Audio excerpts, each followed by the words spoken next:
കോഴിക്കോട് ഫറൂഖിൽ യുവതിയെയും മകനെയും വീട്ടിൽ കയറ്റുന്നില്ലെന്ന് പരാതി. ഭർത്താവും കുടുംബവും വീട് പൂട്ടിക്കടന്ന് കളഞ്ഞതാണ് ദുരവസ്ഥയ്ക്ക് കാരണം. കഴിഞ്ഞ 8 ദിവസമായി യുവതിയും മകനും വീടിന്റെ വരാന്തയിലാണ് കഴിയുന്നത്. കഴിഞ്ഞ 8 ദിവസമായി കോഴിക്കോട് ഫറൂഖിലുള്ള ഈ കാണുന്ന വീട്ടിൽ ഈ വരാന്തയിലാണ് ഒരു അമ്മയും കുഞ്ഞും അന്തി ഉറങ്ങുന്നത്. ചേളേരി സ്വദേശിയായ ഹസീനയാണ് 9 വയസ്സുകാരനായ മകനുമൊത്ത് ഈ വരാന്തയിൽ കഴിയുന്നത്.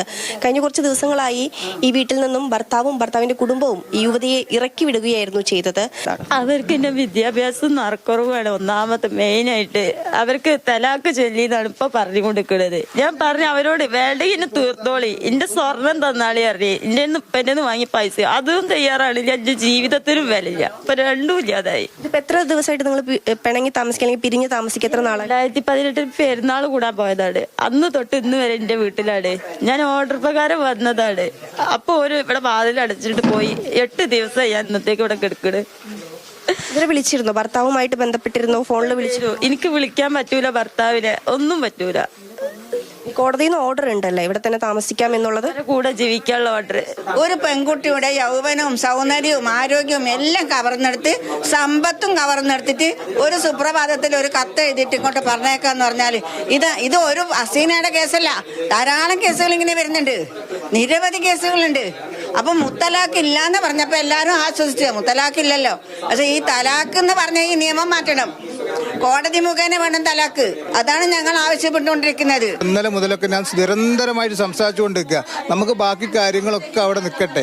ആദ്യം ഈ കുഞ്ഞിനും ഈ ഉമ്മക്കും ഒരു തണൽ കൊടുക്കുക, ഒരു ആശ്വാസം കൊടുക്കുക, അവരെവിടെങ്കിലും ഒന്ന് കിടക്കട്ടെ എന്നുള്ള രീതി പറഞ്ഞിട്ടൊന്നും അവർ അനുസരിക്കുന്നില്ല. ഈ വിഷയത്തിൽ ശരിക്കും സാമൂഹ്യപരമായിട്ട് പറയുകയാണെങ്കിൽ സമൂഹവും അതേപോലെ തന്നെ മതത്തിലുള്ള നേതാക്കളും ഒക്കെ ബന്ധപ്പെടുകയും ഇടപെടുകയും ഒരു നല്ലൊരു സംവിധാനം ഉണ്ടാക്കാനുള്ള ശ്രമം നടത്തുകയും വേണം.